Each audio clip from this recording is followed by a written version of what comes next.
BJP TDP అభ్యర్థి భరత్ వాటికి వందల వేల కోట్లు ఈ ఎలక్షన్స్కి ఎవరు ఎలాగొచ్చేయాలో ఖర్చు పెట్టుకోవడానికి రెండు రకాలుగా. ఒకటి బీజేపీకి బానిసలైనందుకు, చంద్రబాబు నాయుడు కొడుకు తోడలుడైనందుకు. రెండు ఆయన బిజినెస్ ఏదో తెలుసా, చదువు చెప్తానని కాలేజీలు పెట్టి వందల వేల కోట్లు నాన్న తాతల దగ్గర నుంచి విశాఖపట్నం 2 ఎంపీలు వాళ్ళిద్దరు తాతలు ఏం చేశారు, వాళ్ళు మాత్రం 1000 కోట్లు సంపాదించుకున్నారు. ఫీజులు కట్టలేక ఒక అబ్బాయి వాళ్ళ స్కూల్లో బయటకు వచ్చి ఆత్మహత్య చేసుకున్నారు. ఎంత డేంజర్! అమ్మాయిలకైతే ఎంతో ఘోరం జరుగుతుంది. ఇది కావాలా మనకి? అర్థమైందా? అర్థం చేసుకో. మీరు మార్పు రావాలి, పాలన మారాలి, పాలు రావాలి, అంతే. సార్ మీరు మీ పాపం సార్ మీరు మా గోదావరి పాపనే మీకు తెలియదు చాలామందికి. మీరు మా గోదావరి పాపని తెలియదు చాలామందికి మీ పాపం. కానీ అయినా మీకు మీలోకి నిజాయితీ వరకు మీరు ఓటాకమని అనుకున్నాం. నేను ఎప్పుడు కాపునే, బీసీ కాపుని.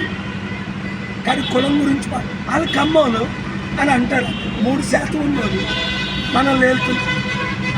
60% ఉన్న బీసీ కాపులు ఎందుకు మన ఓట్లు మనం వేసుకోం? వాళ్ళకి ఎందుకు వేస్తాం?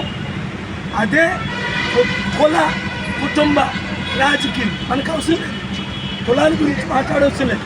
అన్ని కులాలకి అతీతంగా, మతాలకి అతీతంగా మీరు ఓట్లు వేయండి. కాపులు ఎంతమంది ఉన్నారు? చాలామంది ఉన్నారు సార్. అంచనాగా మరి పవన్ కళ్యాణ్ ఎందుకు ఓడించారు? పవన్ కళ్యాణ్ ఓడించారంటే అప్పట్లో దాంట్లో పవన్ కళ్యాణ్ గారికి యాత్ర లేకుండా గోదావరిలో వేస్తున్నాం. పవన్ కళ్యాణ్ అంటే వైసీపీ టీడీపీ ఓడించలేదు సార్. మీలాగా ఆయన తిరగలేదు సార్. పవన్ కళ్యాణ్ గారు మీలా తిరగలేదు సార్. మీలో పవన్ కళ్యాణ్ గారు ఎంతమంది? 1,00,000 మంది కాపులు ఉంటారు. లక్షల మంది కాపులు అందరూ నేను కాపని ఈయనకి తెలియదు. అటు కాపే తప్పులేదు. కులాన్ని చెప్పుకోడు.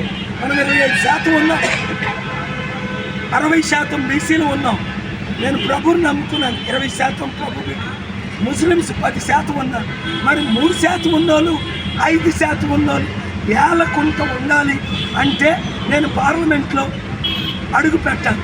మీరు ఒక్కొక్కరు 10-100 మందికి చెప్పి సీరియల్ నెంబర్ 14 ఎంపీగా విశాఖ, ఎమ్మెల్యేగా సీరియల్ నెంబర్ 8 అందరూ ఒక్కరు కూడా అవినీతి పనులకు ఓటేయకండి, దోచుకునే వారికి ఓటేయకండి, దొంగలకు ఓటేయకండి, కుటుంబ కులపాలనకు ఓటేయకండి.